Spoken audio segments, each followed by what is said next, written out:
If your toilet keeps running or leaking water, the tank gasket might be the sneaky culprit messing things up. So, here's the deal with fixing or replacing a damaged or missing tank gasket. First off, turn off the water supply to your toilet. Super important so you don't flood your bathroom. Next, flush the toilet to empty out the tank as much as possible. Then, grab a sponge or towel to soak up any leftover water inside. After that, carefully unscrew the nuts holding the tank to the bowl, usually found underneath. Once you get the tank off, check the gasket, which is that rubber ring between the tank and bowl. If it's cracked, flat, or missing, it's time to swap it out for a new one, which you can find at most hardware stores. When you put it back together, make sure you tighten those nuts evenly so the tank sits flush and doesn't wobble around.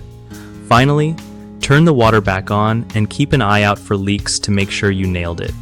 One of the biggest problems with toilet tank gasket repairs is not turning off the water first, which can lead to a messy flood. Just shut that valve before anything else. Another common mistake is over-tightening the nuts holding the tank, which can crack the porcelain and cause even bigger headaches. Just snug them up evenly without going crazy.